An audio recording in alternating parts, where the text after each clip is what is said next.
Salam alaikum, Azul, bonsoir.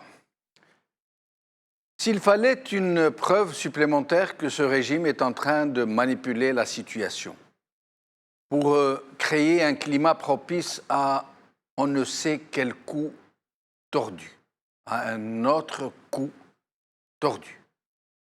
L'affaire du kidnapping du journaliste d'ALG 24 du groupe An-Nahar par les agents de la Direction des affaires de sécurité, la DAS, est venue confirmer que non seulement rien ne va plus au sein des seins du régime, que non seulement des clans s'affrontent par citoyens interposés, par victimes interposées, mais que les barons du régime eux-mêmes et leurs relais périphériques sont en train de se déchirer, à un point où on ne sait plus.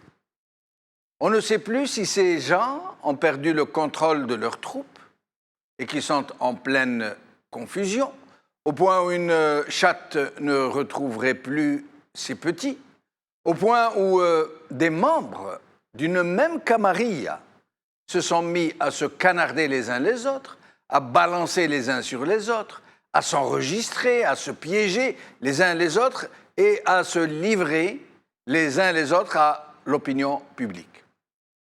On ne sait plus pourquoi leurs mentors les envoient au charbon les uns contre les autres, pourquoi les mêmes mentors envoient certains de leurs nervis demander au président du Parlement de démissionner et d'autres nervis lui demander de rester. C'est les mêmes qui lui demandent de partir et de ne pas partir. On ne sait plus pourquoi ils ont décidé de faire éclater l'affaire de la cocaïne, alors qu'ils savaient depuis des années que les mêmes réseaux s'étaient spécialisés dans ce trafic, sans jamais avoir été inquiétés. On ne sait plus pourquoi ils ont chassé le puissant DGSN, directeur général de la Sûreté nationale, ni pourquoi ils suggèrent, via leur relais, qu'il serait, ce monsieur, impliqué dans ce trafic de cocaïne. On ne sait plus pourquoi ils ont chassé plusieurs de leurs généraux les plus puissants, ni pourquoi ils suggèrent, via leur même relais, qu'eux aussi, ces généraux, seraient impliqués dans ce même trafic de cocaïne. Et cela fait maintenant presque 20 ans que ces méthodes n'en finissent plus de bouleverser tout le sérail, de remuer de fond en comble tout le champ dit politique, de bouleverser les équilibres.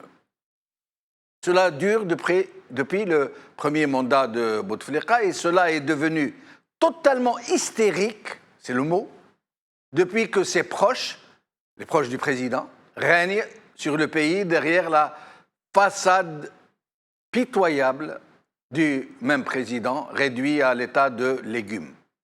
Et pour tout arranger, comme si on cherchait à donner de l'État et de l'Algérie l'image la plus tragique en même temps que très cocasse, les actuels maîtres ne nomment plus que des guignols à la tête des organismes et des institutions. Les Sellel, les Roul, les Ould Abbas, les Haddad et autres fous du roi, genre Ben Hammo, Sidi Saïd et compagnie. Oui, c'est le charivari, la foire d'empoigne, la débandade la plus folle qui puisse s'imaginer. Au milieu des scandales, de la corruption généralisée, des turpitudes en toutes sortes. Et c'est dans cette jungle en folie qu'a éclaté cette affaire du kidnapping du journaliste d'ALG 24 du groupe An-Nahar. Une énorme clameur provoquée contre un proche de M. Frère par un autre proche de M. Frère. Le patron du groupe An-Nahar qui a enregistré l'adjoint de Béchir Tartag et qui a diffusé l'enregistrement. Et on ne peut s'empêcher de se poser la question. Pourquoi une telle levée des boucliers n'a-t-elle pas eu lieu quand le journaliste Tamalt a été assassiné? Pourquoi une telle levée des boucliers ne s'est-elle pas produite quand le gendre du commandant Asdin, Hamza Hadjoti, a été enlevé, torturé, assassiné et rendu aux siens dans un cercueil, avec interdiction de l'ouvrir, le cercueil. Et le même Hadjoti Rabbi Rahmou, qui a été enlevé, torturé, assassiné, par les mêmes agents qui ont enlevé ce journaliste. Question sans réponse pour l'instant, en attendant que le brouillard se dissipe. Aujourd'hui. France Inter, Algérie, Al-Nahar et le pouvoir, par Sonia Devillé. Al-Watan, un article sur l'APN sème la discorde entre Al-Nahar et les services, par Mqranait Arabi. Dia, dernières infos d'Algérie. Confrontation ouverte entre Al-Nahar et la direction des affaires de sécurité, par Selim Bey.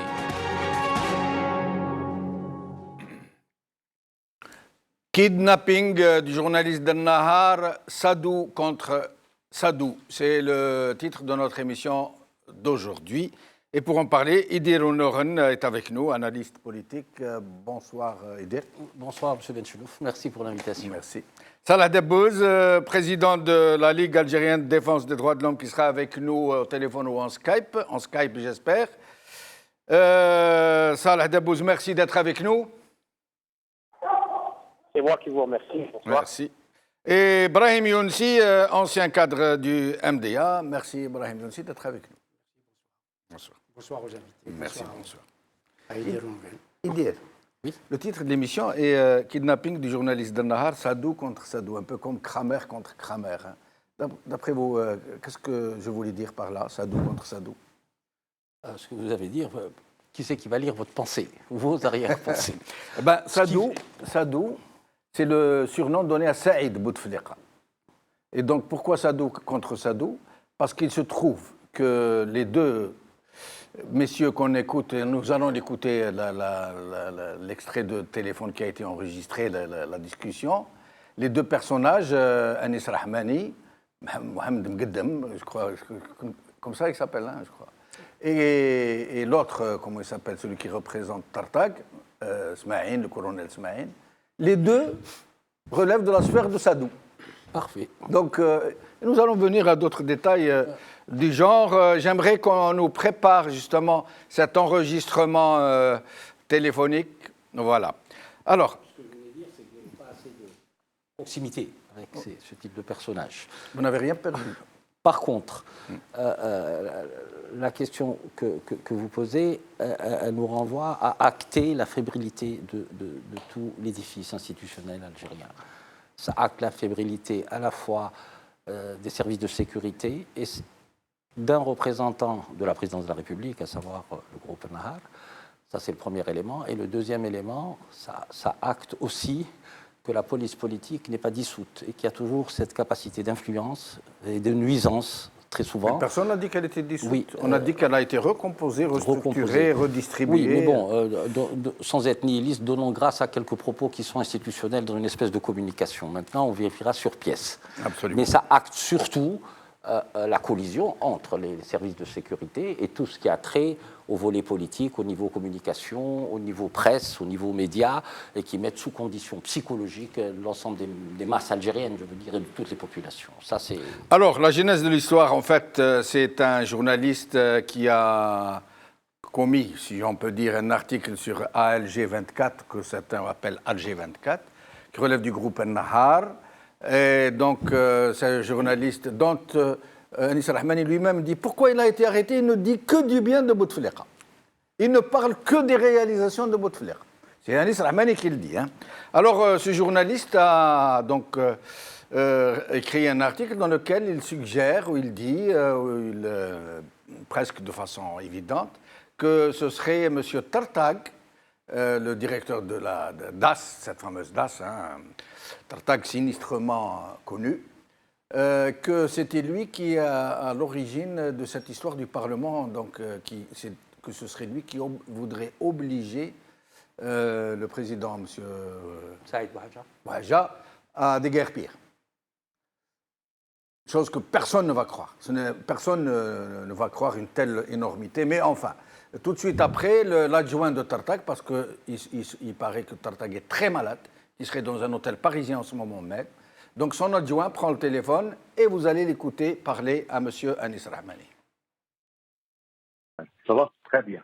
حاجه مرتاح ويطفئي يعني تعالى يجيني الصباح نهضر معاه نشرب معاه والعشيه انا نجيبو لك. شكون؟ على الجون هذاك. يا خويا ديروا واش حبيتوا اسماعيل ديروا واش حبيتوا انا يدناوي لي ناخذ الاجراء تاعي وخلاص. ما يا خويا جيب لها كونفوكاسيون جيب كونفوكاسيون عطي له كونفوكاسيون خلاص طمل ولا فراسيون اللي دازها انيس ما نديروا له والو قلت لك انا نعطيك تختاروا الكاميرا. اسماعيل ما عنديش جورناليست اللي يجيو بلا كونفوكاسيون ما عنديش والله ما عندي. يا ودي بعثوا لي انا نهضر معاه نقول له اسمعني. ما نبعثوش اسماعيل انا ما نبعث هذا جندي عندي اسماعيل ما نبعثوش هذا كيسون دو برانسيب ما نبعثوش. كيف هذوك هضرت مع الشاب درت عليا. كيف انا درت عليك؟ انا درت مع الشاب انا اللي هضرت معاه قلت له انا تفاهمت معاه. جيب كونفوكاسيون ويجي يدوها يا خويا جيبوا كونفوكاسيون. كيفاش كونفوكاسيون ديالو؟ كونفوكاسيون من العداله قال فوالا الصحفي هذا دار تاني انفراكسيون كبيره كيميريتي يروح لعنطر هذا ما كان. انيس علاش ديرها انا نكبر فيها انا. لا فين اسماعيل انت دوك حاسبني دوك انا في السن هذا اللي فيه دركا بالمسؤوليه هذه جو جار اون ايكيب اونجاجي باللعب ولا نو اسماعيل لا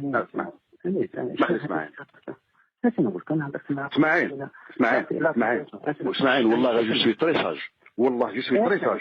بصح اسماعيل كاين حاجه الشاف هذا اسماعيل يا يحترم القانون يا كما يقول لك والله العظيم يا اسماعيل غندينونسيه والله اسماعيل يلتزم بالقانون وقوانين الجمهوريه كما راه اسماعيل والله العظيم راه دوبي الماتان دركا راه دايرني في الاعصاب والله العظيم اسماعيل. اني خوك انا هيك تراك نو يا خويا تقول لي جيتي جورناليست احيانا تلقوه ما يجيش عندك اسماعيل اذا يجيبوه كونفوكاسيون اريتيوه بكونفوكاسيون قال فوالا لانفراكسيون وجيبوا لانفراكسيون هذا ما كان في كومباريزون بين توفيق وبشير ناس قيامه. لا اسماعيل لا حاجه. Vous venez d'écouter la moitié de l'enregistrement, nous diffuserons l'autre moitié tout à l'heure. Je rappelle seulement que M.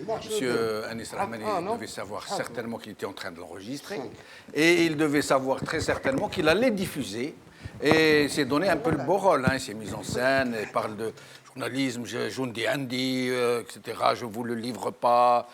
C'est très beau si ça pouvait être vrai et si ça pouvait concerner tout le monde. Je veux juste rappeler quelques petits détails. Hossein Tamalt, le journaliste, a été... personne n'en a parlé. Il est mort en prison. Le beau-fils du commandant Asdin Hadjoti a été enlevé par les mêmes. C'est la même équipe qui l'a enlevé. Ils l'ont torturé, ils l'ont tué, ils l'ont rendu à sa famille dans un cercueil. Personne n'en a fait état. Et tué, c'est pas qu'il a été seulement convoqué. Le problème, c'est que donc il lui demande de lui envoyer autre chose que j'aimerais souligner. Ce même monsieur qui parle à Anis Rahmani, le colonel Smaïn, quand il a convoqué Bou Abdallah qui a été PDG de la CNAP, PDG de la NEP, PDG de Considère, PDG d'Air Algérie, en plus, nombreuses fonctions, en plus d'avoir été 2 fois député. Quand il a dénoncé Chakib Khalil, quand il a écrit des choses sur Chakib Khalil, il a été convoqué par ce même Smaïn. Alors écoutez ce qu'il dit, je vais le lire rapidement. Puis, c'était le colonel Smaïn. Il demande à Abou Abdallah de se présenter à la caserne Antar, etc. Alors, il est dans la salle d'attente, il reconnaît un officier, mais pas le colonel Smaïn, qui n'a jamais vu. La main sur le colt, passe devant lui, demande de le suivre à son bureau. Et tout de suite, il lui dit, ne me parlez surtout pas de l'immunité parlementaire. Ici, elle n'existe pas. Vous la laissez dehors. Puis, d'autres choses très atroces, jusqu'à arriver à sa famille. Il lui dit, votre famille révolutionnaire, on n'en a rien à faire. Ne vous targuez pas d'être de la famille révolutionnaire, qu'elle aille au diable et des hommes, etc. Et là, on écoute comment il parle à Anis Rahmani. Vous avez vu la différence, c'est vraiment l'officier soumis, c'est comme s'il parlait à Saïd Bouteflika lui-même. De l'intimité. Oui, plus que de l'intimité. Il y a de l'intimité. Et ça, c'est des questions à se poser. Mais pourquoi cette situation perdure? Pourquoi les services dits de sécurité, parce qu'ils insécurisent plus qu'ils ne sécurisent, agissent avec la façon qu'ils agissent, qu'ils enlèvent encore des gens? Parce qu'on s'est tu. On s'est tu pendant des décennies. Vous avez parlé de 3 ou 4 personnes, oui. Mais c'est des milliers de personnes. Absolument. Des milliers de personnes qui ont été enlevées dans les mêmes conditions que celle que nous avons vue, parce que j'ai vu aussi les images de la tentative d'enlèvement de ce journaliste. C'est des dizaines de journalistes qui ont été enlevés et qui ont disparu. C'est des milliers d'Algériens qui ont été enlevés et qui ont disparu dans les mêmes locaux, dans la caserne dont vous parlez, Antar. et dans Antar, et dont le responsable était Tartak. Tartak. Oui. Et à cette époque-là, on couvrait ces actes. La presse, il faut le dire, couvrait ces actes. Oui. Ces actes d'enlèvement, les assassinats, les sommaires, les exécutions sommaires. Bien entendu qu'aujourd'hui, les services de sécurité se donnent des libertés, se donnent encore des libertés, et agissent non pas comme un service officiel, mais comme une officine parallèle, comme des barbouzes. Parce qu'enlever quelqu'un, et on l'a vu avec d'autres, on a vu d'autres images, les mêmes que celles. L'avocat, le fameux avocat qui avait été enlevé exemple, dans je la pensais rue. à lui. Oui. Par exemple, je pensais à lui. Voilà, ces types d'enlèvements, parce que beaucoup de ceux qui réagissent aujourd'hui à ces faits, et il faut réagir, et il faut réagir, parce qu'ils n'ont pas réagi pendant Mais pourquoi, plus de 10 pourquoi ans, maintenant, aujourd'hui, quand des Algériens se faisaient enlever. pourquoi Rahmani a-t-il réagi aujourd'hui et de quelle façon et avec quel panache? Non, indéniablement, indéniablement. Et il ne faut pas sortir de Saint-Cyr, il ne faut pas interpréter ce que nous avons, ou surinterpréter ce que nous avons entendu. Il est protégé. Ah. Il est protégé. Ah. Il a un parapluie antinucléaire sur la tête. Mais le problème, c'est qu'il s'attaque à quelqu'un qui est de la même coterie que lui. Tartag est de la même coterie de Saïd Bouteflika, du moins à ce qu'on sait. Hein, moi, sincèrement, je ne le sais pas. Mais ce qui m'a frappé, je vous l'ai dit, c'est la proximité, c'est la familiarité, c'est l'intimité. Il l'appelle par son prénom, alors que ce monsieur Ingrade est agi, j'allais dire, escalité, etc., etc. Et non seulement il lui dit « je ne te livre pas », là-dessus il a raison, si ce n'est pas une pièce de théâtre qu'ils ont jouée. Hein, ce n'est pas une pièce de théâtre. Est-ce que ça n'aurait pas été joué, justement? C'est vraisemblable aussi. Non, ce que dit Brahim est très éloquent. Il a dit que l'un est escalité, l'autre est escalité aussi. Il est patron de presse. C'est ça le souci. Mais ça ne s'est On jamais peut avoir produit, des amitiés, mais bien évidemment. Mais ça ne s'est jamais produit, y compris dans des affaires très graves où il y a eu mort d'homme. Il n'y a pas eu de terreur. Alors que ce journaliste, bien sûr qu'il faut le défendre, c'est un journaliste, même s'il ne fait que défendre l'image de Bouteflika, comme l'a dit son patron. Mais il n'en demeure pas moins que c'est un journaliste qui fait son boulot. Ils n'ont pas à l'enlever sans convocation de la justice. Mais ça ne s'est jamais produit. Tout à fait. Jamais un patron de presse n'a réagi de cette façon. Bon, vous savez, les seuls patrons de pièces qui ont été un peu contraints et un peu mis dans des conditions difficiles, c'est M. Benchikou, c'est Al-Watan pour son fameux siège, alors que Al-Watan ne vit pas de subsiste d'État. Mais réagir comme ça, avec un patron des services? Oui, mais on n'en a pas connaissance. Tout le monde s'accorde à dire que l'APS ne fonctionne plus et que l'agence presse-service, c'est devenu Nahar qui a la primeur donc de l'information et qui a la primeur de la mise en perspective de l'information. C'est ça le souci. Ça prouve le délitement complet de l'État. Ça prouve le délitement. Le système régalien est en panne. La présidence, par le président de la République, je suis désolé de le dire, et encore une fois, ce n'est pas une attaque ad hominem auprès du président, elle n'est pas incarnée. Ça c'est le deuxième élément. Il y a une opposition qui est tétanisée, une société civile qu'on n'entend plus, et ce délitement, il y en a certains sûrement à l'intérieur du système qui sont dans une espèce de stratégie de tension, mais pour des objectifs limités, tactiques et claniques. Et il y en a d'autres qui sont peut-être, et là on reviendra peut-être tout à l'heure si vous revenez là-dessus, sur une stratégie, ce qu'on appelle la stratégie du chaos. Oui. Donc comment conjuguer ces deux groupes finalement qui tentent de perdurer chacun à sa manière entre une stratégie de tension qui va pousser l'un à s'affaiblir au détriment de l'autre ou la stratégie du chaos qui pourrait nous entraîner peut-être, et ça c'est peut-être une espèce de petite phosphorescence, vers des événements qui justifieraient peut-être un état d'exception suspendant la Constitution. Il serait en train de mettre en scène des choses pour préparer, pour nous faire un bébé dans le dos. En plus, c'est que on est en déficit de communication institutionnelle. On n'est pas là à phosphorer sur ce que va dire X ou ça va. Si on avait une communication honnête, institutionnelle, qui dit voilà, les généraux, ils ont été instruits à Blida. L'affaire de la cocaïne, c'est ça. La présidence de la République, c'est ça. Et quand vous voyez des présidents de partis type FLN qui ont dilapidé le potentiel, qu'est-ce que j'allais dire, le potentiel historique du FLN arrivé, vous les avez traités de guignols, je pense, dans votre édito, oui. Ça, ce n'est plus possible. Et comment faire? Les forces sociales sur lesquelles peuvent s'appuyer les démocrates ou éventuellement ceux qui ont l'amour du pays, où sont-elles? Sur quelle base nous allons nous construire? Et nous allons écouter la suite de l'enregistrement avant de recevoir Salah Dabbous. الارتيكل هذا تنحيه. كان ارتيكل اللي تاع الصباح اللي ندار كان ارتيكل اللي درتو نحيه. انا نحيه قولوا لي نحيه. لا قولوا لي نحيه. انا تاع جي 24 انا نحيه. ما نحيش تبعني في الشرا ديالي الحبس انا اللي كتبتو انا اللي شنيتو انا اللي شنيتو كيما عليك لا يا اخي انيس ما نحيش وعلاه في اوتراج ما فيش يعني انيس القرون دي سيرفيس اسمح لي اسمعين انا راهي دوموندي بزاف هذا ولا راهي دوموندي بزاف وهذا هذا الا ان بروبليم مع النهار دوكا جو كونفيرم لا الا بروبليم مع النهار هذا راه حد مشاكل مع النهار اسمعين كاين حاجه شوف اسمعين جي سيدي اون فوا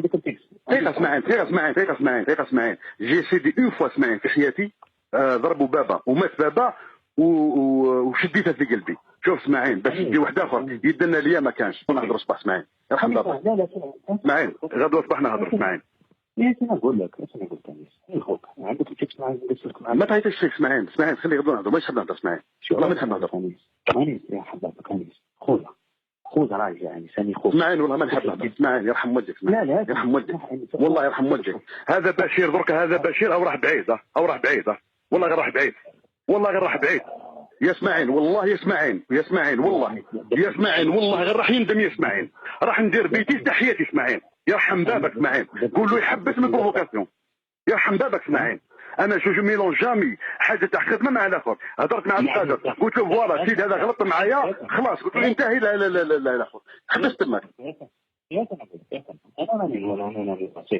انا وسيط حمر لي وجهي صح نديروا له كونفوكاسيون نشوفوا كيفاش نجيو ديروا كونفوكاسيون نجيبوا يا با بروبليم ديروا كونفوكاسيون يا اوكا بروبليم رون بين سيرفيس نحيها كان ارتيكل كدرتو في لاجون كان ارتيكل اسماعيل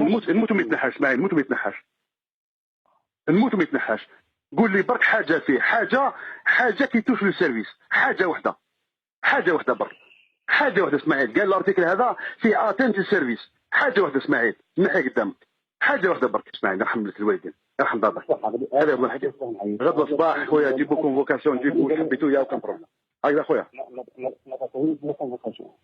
لا كونفوكاسيون لا من اسمح لي ماشي لا لازم كونفوكاسيون يروحوا لا جيستيس قال فوالا اتنت المؤسسه الفلانيه وكذا ويا اوكا بروبليم عن طريق العداله ديروا واش حبيتوا والله ديروا واش حبيتوا قسما بالله ديروا واش حبيتوا بصح بدون عداله بور فير بليزير البشير باش بشير يحس روحه باللي ان غران باترون لا Salah Dabbous, vous avez entendu le colonel Ismaïl, comment il se fait tout petit. أنا وسيط s'il te plaît حمر لي وجهي يرحم والديك سي كذا أنيس عمل نو كذا والو الموت وما نحيش كذا c'est incroyable. C'est quoi cette histoire? C'est quoi? Moi personnellement je n'y comprends rien. C'est comme si c'était vrai en plus. C'est comme si c'était vrai. C'est joué avec maestria. Ben, écoutez, M. Al-Khair, bonsoir. Bonsoir, Salah Dabbous.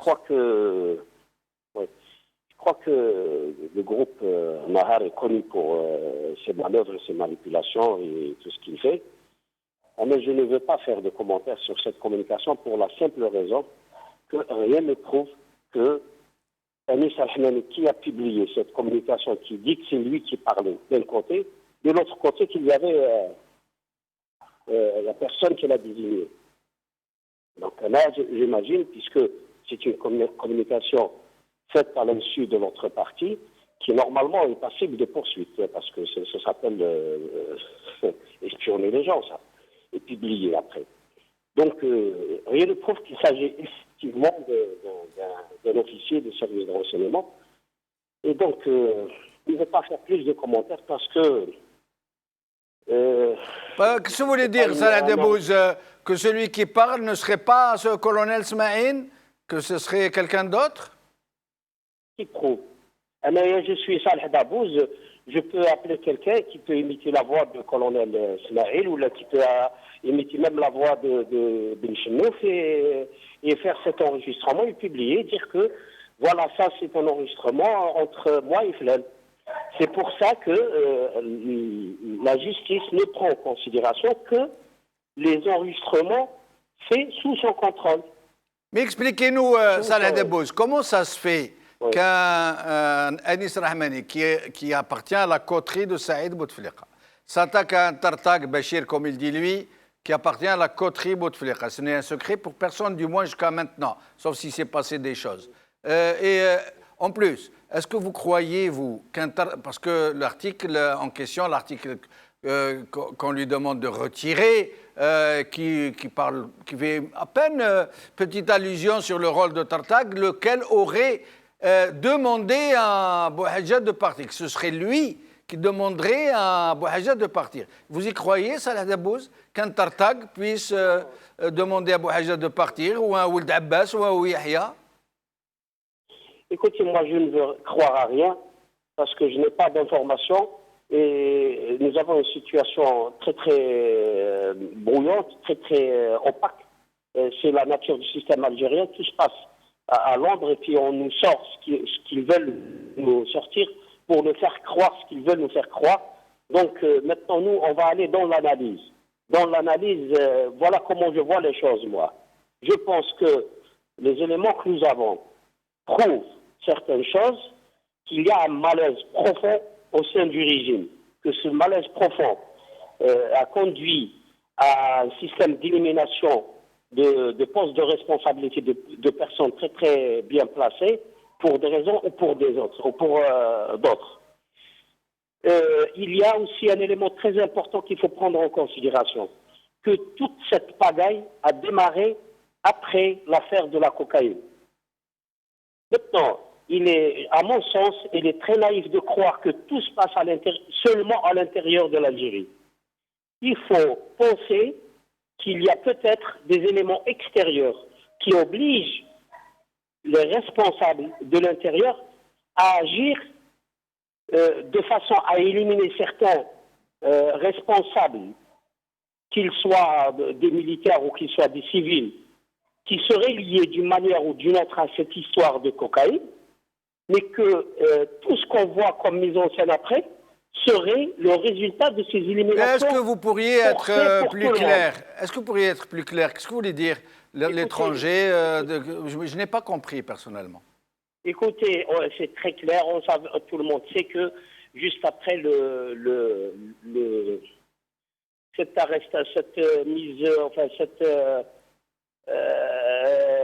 cette arrestation de la cargaison qui contenait les 701 kilos de cocaïne.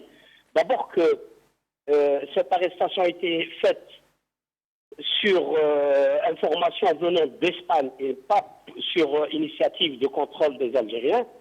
Ensuite, tout le monde sait aussi que il y a une équipe du FBI qui est venue en Algérie pour s'informer sur cette histoire et qui est reparti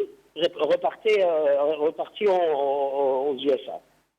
Donc vous avez deux éléments sûrs que cette histoire de cocaïne, ce n'est pas une histoire purement algéro-algérienne, que c'est une histoire qui a démarré par au moins un coup d'aide, si on peut dire ça, de certains responsables, enfin de certaines puissances étrangères, si vous voulez, et que pendant l'enquête, il y a eu l'intérêt donné par des responsables américains à cette histoire. Restez avec nous, Salah Debbouz. Je reviens à vous. Je reviens à vous dans un moment. L'histoire de cocaïne, Bouhadja, les élections présidentielles qui ne sont pas prêtes jusqu'à maintenant, des purges de plus grands généraux, du DGSN, du patron de la gendarmerie, tout ça en l'espace de quelques semaines. Et des rumeurs à tout va sur un plan B qui se concocterait maintenant dans les officines, une sorte de HCE qu'on préparerait pour diriger l'Algérie pendant quelques mois, voire quelques années. D'autres parlent de dissolution de l'APN et de révision constitutionnelle dans la nouvelle APN. C'est vraiment une chatte n'y retrouverait pas ça. Ça paraît évident, c'est kafkaïen, on a eu à le dire plusieurs fois ici, et ça démarre de loin. Bon, là, il se pourrait que l'affaire de la cocaïne soit un élément déclencheur, mais pas plus. Je pense qu'il est marginal. Le fait que le FBI, qui pour moi, à mon sens, en tant que citoyen, a le droit d'intervenir dans les États américains, mais pas à l'extérieur. Plutôt. Oui, voilà. Donc c'est pour dire voilà, que les Américains soient venus, ça a été acté, puis ça a été rendu public. Mais ça, c'est par rapport à la drogue. Les implications de la drogue, là où il faut se poser des questions, c'est comment se fait-il que ce ne soit pas les douanes et la police qui auraient pu gérer l'affaire de la cocaïne. On a transmis les pouvoirs comme des pouvoirs spéciaux aux militaires de la 2e RM à travers la marine et à travers le... Là se pose un problème institutionnel et de droit. Là, on devrait se poser légitimement la question.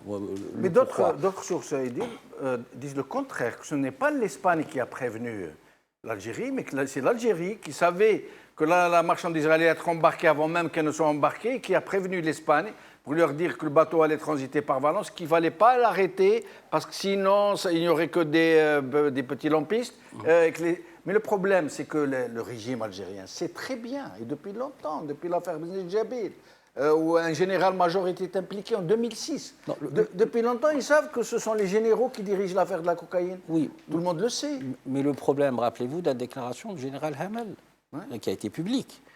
On lui avait pratiquement ôté sa mission d'enquête. Et c'est parti de là. Maintenant, à quoi ça renvoie? On n'a pas assez d'informations pour pouvoir apprécier où ça va et pourquoi. La question est là aussi, parce qu'on est en insuffisance d'informations institutionnelles. C'est-à-dire que maintenant, il faut que l'État, à travers ses institutions, puisse donner de l'information réelle et fiable. C'est en ne donnant pas ces informations que toutes les spéculations peuvent survenir, et c'est là le danger.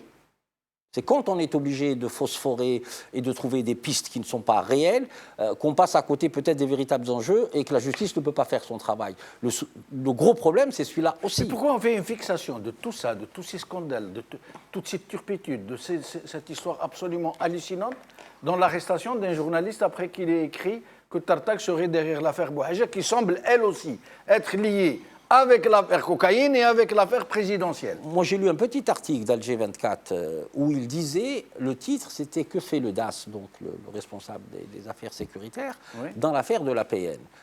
Ça prouve et ça acte, moi, je pense. Donc, Alger 24 a posé la question, ce qui laisse supposer qu'il y a derrière, évidemment, tout ce que vous venez de dire, c'est-à-dire que rien n'est naïf, tout est construit, tout est élaboré. Dans quel sens ça va? On est un peu dans le brouillard. Mais ça acte aussi quelque chose, c'est que le pouvoir est vécu en dehors des institutions, du cadre institutionnel. La présidence de la République... lui-même l'a dit. Le président du Parlement lui-même, qui aurait dû invoquer la séparation des pouvoirs, lui-même a dit « Si le président me demande de partir, je pars ». Ça veut dire quoi? Pourquoi pas Tartak à la limite? Moi, je pense que c'est là la mise à nu totale du système par ce comportement du troisième personnage de l'État. Il est dense, il est fortifié dans sa position.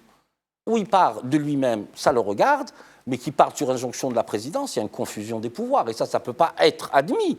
Brahim aussi. Moi, je ne rentre pas dans l'affaire de la cocaïne, je n'en connais même pas la couleur. Mais c'est lié, qu'on le veuille ou non. Je ne sais pas. À l'évidence, selon eux-mêmes, ils sont en train de faire un chantage aux généraux, ils sont en train de suggérer qu'ils ont été limogés parce qu'ils seraient mêlés à l'affaire de la cocaïne. Donc on ne peut pas l'occulter. Mais enfin, libre à vous. Je ne vois pas le lien entre ce qui se passe à l'Assemblée populaire nationale et l'affaire de la cocaïne. Et pour ce qui est de la séparation des pouvoirs? Non, ça c'est clair. Mais ça paraît évident. Avez-vous,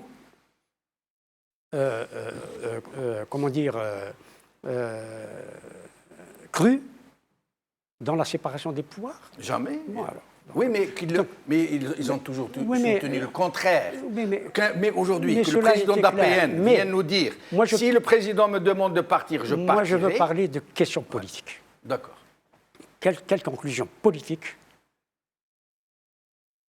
devons-nous en tirer?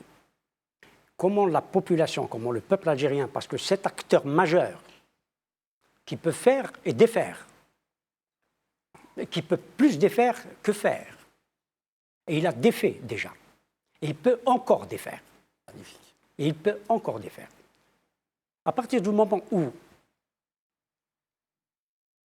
le Parlement, d'ailleurs nous avions une Assemblée nationale, on nous inflige une deuxième chambre.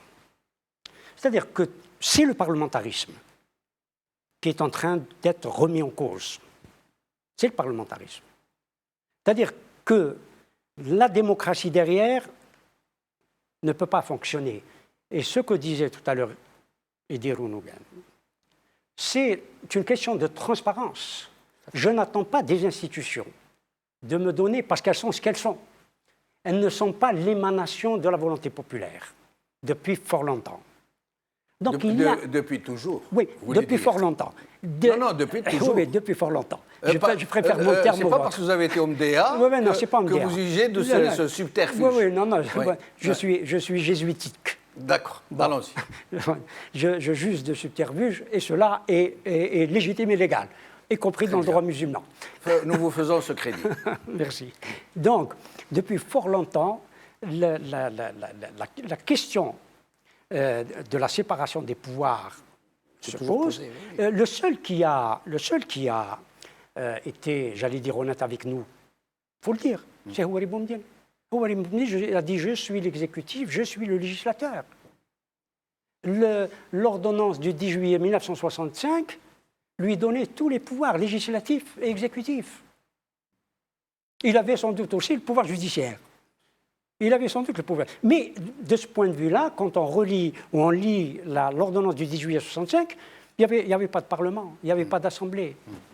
Il y avait le Conseil de la Révolution. Oui, d'une part. Mais même le Conseil de la Révolution était individuellement, les membres du Conseil de la Révolution étaient responsables individuellement devant le président du Conseil de la Révolution. Le gouvernement était responsable devant le président du Conseil de la Révolution. Et Boumediene n'avait rien caché. L'ordonnance du 10 juillet 1965 le disait tout à fait clairement. La question qui se pose, et je le dis aux Algériens qui nous écoutent, et la conclusion est tirée, c'est que nous n'avons pas besoin de Parlement. La preuve en est. La preuve en est. Ces gens qui se mettent en vacances d'eux-mêmes. Mais ce n'est pas nous qui en avons besoin.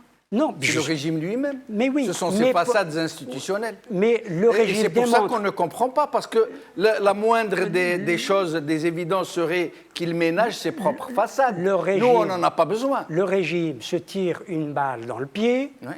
Et quelle balle? Oui, on joue peut-être un obus, un obus dans la tête. Un obus. Parce que le peuple n'est pas insensible à tout cela. Il n'est pas hors jeu. On oublie toujours qu'il y a un peuple dans ce pays et que ce peuple-là a toujours bougé. Il a toujours bougé. Pourtant, devant des situations aussi hallucinantes, moi je ne connais aucun cas dans aucun pays au monde qui est arrivé à de telles turpitudes, à de tels abus, de tels excès. Je vois ce à quoi vous voulez en venir. Mais le peuple ne veut pas faire le jeu. Je ne suis pas son interprète, mais j'essaye de comprendre. Ne veut pas faire le jeu de la périphérie. Mais il s'agit de son avenir, mais de l'avenir de ses enfants. Ils sont en train de jouer avec le pays, ils vont le faire exploser. Écoutez, ce qui se passe, si on observe ce qui se passe, notamment dans le sud du pays, et ce qui va vraisemblablement se passer dans quelques jours ou dans quelques semaines, c'est le peuple qui agit, c'est le peuple qui est en mouvement. Nous regardons Alger seulement. Ça bouge dans les régions. Ça bouge chez les jeunes, ça bouge partout. Et ça bouge même dans le sud. Oui, mais région très apaisée habituellement, malgré tout ce qu'ils ont enduré. Les gens ne bougeaient pas. C'est ce que je viens de dire. Ça bouge surtout cette région-là qui est hypersensible, qui est en train de bouger, qui est en train, si j'ose dire, de monter vers le nord. Oui. Qui est en train de monter vers le nord. Il n'y a pas que ce microcosme qui est en train dont on parlait tout à l'heure. Parce qu'il y a aussi un acteur qui bouge. S'il y a, je ne veux pas dire citer un parti. Il y a encore un quelque grand dissous. acteur, mais Bon, qui reste il muet est le- pour le moment. Il est le principal protagoniste. Il y a deux protagonistes, deux acteurs et deux acteurs seulement. Le régime et le peuple. Le régime, et je dirais même l'armée Ouais. et le peuple. Ouais. L'armée et le Et vous peuple. pensez que ça finira en confrontation? Ça peut finir en confrontation si l'armée tire encore sur le peuple. Salah Dabouz, à votre avis, à quoi ça mène tout ça? Pourquoi tout ce cirque? Pourquoi toutes ces histoires? Pourquoi tous ces montages dont on ne comprend rien, ni à quoi elles riment, ni les tenants, ni les aboutissants, ni ce que ça recherche? À votre avis, pourquoi tout ça? D'abord, je voudrais juste dire un mot à M. Zahlani, je crois, c'est lui qui parlait. Brahim Younsi. Brahim Younsi. Je ne suis pas d'accord quand il dit Boumediene était honnête. Un homme honnête ne tue pas de ses rivaux politiques. Je crois que Boumediene était un dictateur et il disait bien que je suis là pour être dictateur. Non, c'est pas ce qu'a voulu dire. Excusez-moi, je ne suis pas l'avocat de Brahim Younsi, mais ce qu'il a voulu dire, ça veut dire qu'il a été honnête à sa façon. Lui au moins, juste pour que ça ne soit. Juste. Lui au moins, il a dit lui au moins, il n'a pas joué le jeu des façades. Il a édicté les règles du jeu. Mais passons. Oui, mais il n'avait pas les moyens. Mais je suis d'accord avec vous sur le reste. Allez-y, Salah Dabouz.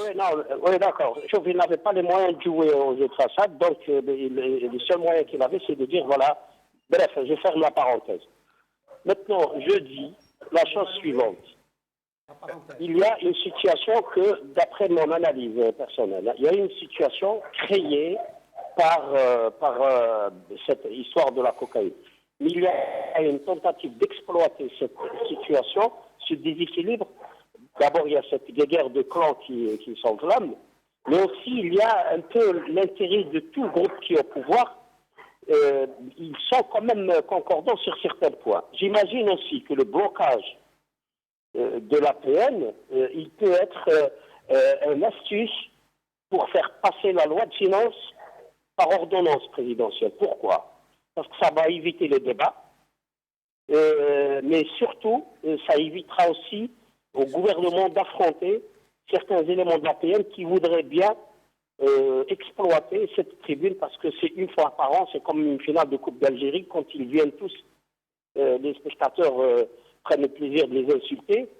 C'est un peu la même chose dans l'hémicycle, ça peut arriver une fois par an, à l'occasion de la loi de finances, il y a certains éléments de l'APN qui se font un malin plaisir d'épingler les membres du gouvernement et de leur poser des questions un peu pertinentes ou de faire des réquisitoires très pertinents, ça peut arriver et ça pourrait être très gênant et perturbateur par rapport à ce qui vient juste après les débats sur la loi de finances, c'est-à-dire carrément le commencement de la campagne électorale. Je pense qu'il pourrait y avoir une volonté de neutraliser l'APN pour cette période, pour ne pas avoir une tribune qui pourrait perturber le déroulement de la campagne électorale, préélectorale et électorale,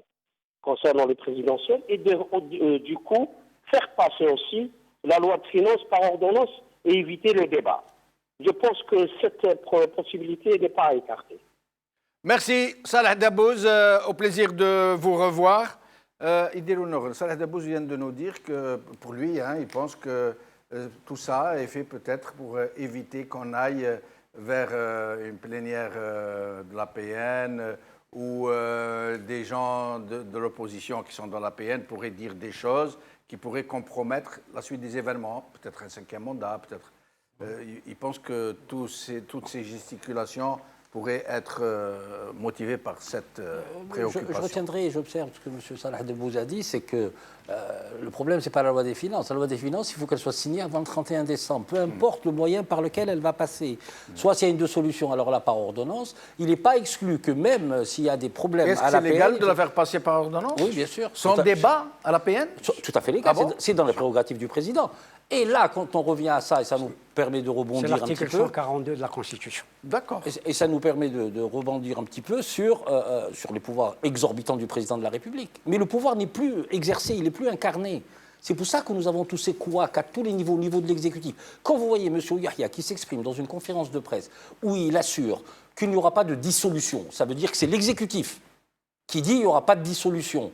Comment peut-on parler encore quand vous voyez aujourd'hui que les anciens condamnés à mort soutiennent Bouhadja, les moudjahidines soutiennent Bouhadja, où est-ce qu'on va? Donc, tout est mélangé, la légitimité révolutionnaire, la légitimité, je ne dirais pas historique parce qu'il n'y en a plus.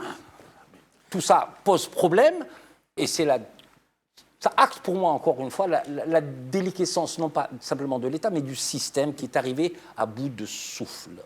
Mais, Idir, avant de donner la parole à Brahim, pourquoi tout ça? Qu'est-ce qu'ils sont en train de faire? Moi, personnellement, très franchement, je ne suis pas en train de jouer la comédie.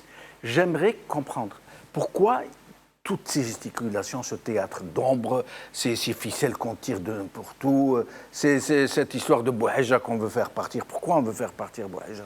Moi, j'ai eu à le dire. Moi, si on m'explique le différent politique qu'il y a entre M. Ould Abbas et Bouhadja, ça nous éviterait de réfléchir. Il n'y a pas de différent, donc ça reste au niveau des personnes. Donc pour moi, c'est un artifice par lequel on déstabilise encore plus les institutions. Pourquoi? Quel est le but recherché? Je suis incapable de vous le dire. Nous devons revenir au journaliste qui a été enlevé. Parce que, d'accord. Pourquoi? Qu'est-ce qu'il cherche à travers ça? Bon, moi, je sais, quand j'ai vu des analyses un peu fantaisistes en disant Ould Abbas au Sénat, l'autre à l'APN, etc., mais qu'on arrête pourquoi on veut trouver des ficelles pour prolonger le 5e mandat, annuler les élections, préparer le climat pour un coup d'État? Qu'est-ce qui se passe?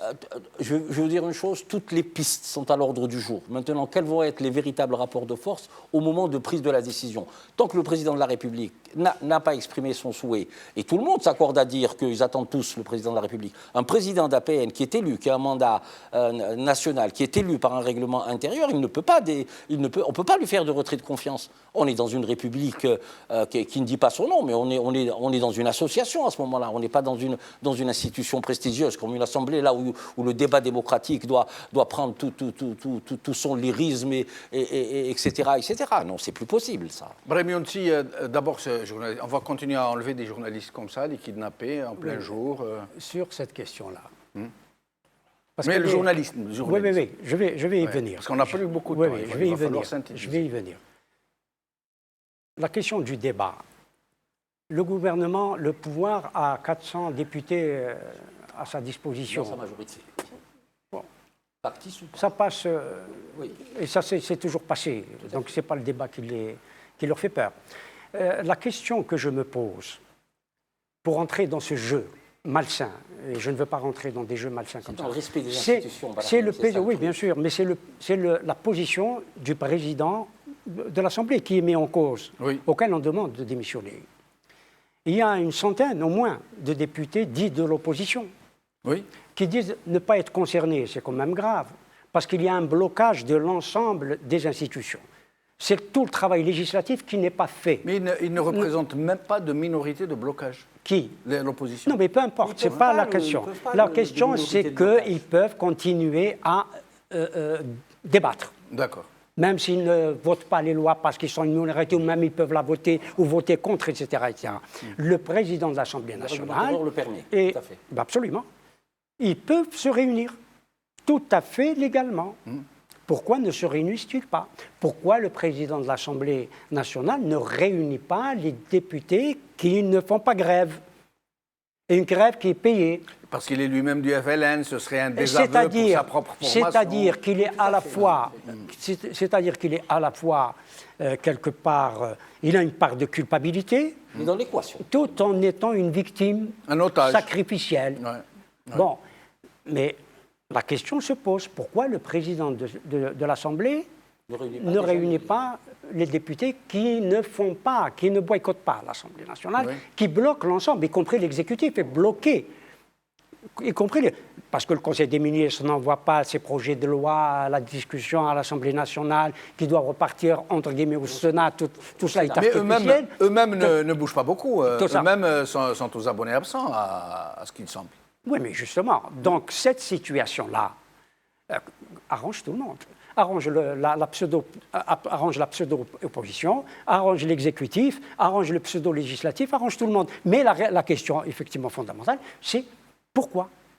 Et ces journalistes qu'on continue d'enlever en pleine rue, toute impunité, personne. Mais on n'enlève pas, c'est Jamaldine, on n'enlève pas que les journalistes, parce que les journalistes sont visibles. Oui. Ce journaliste a de la chance d'être un journaliste, parce qu'on enlève des kidams dans la rue, on enlève des Algériens lambda. Hadjouti, qu'on a enlevé, n'a plus reparu. Oui, il a reparu dans un cercueil. Mais il y a certainement des échos. Par bien, on n'a pas la possibilité de vérifier les informations qu'on nous donne. Oui.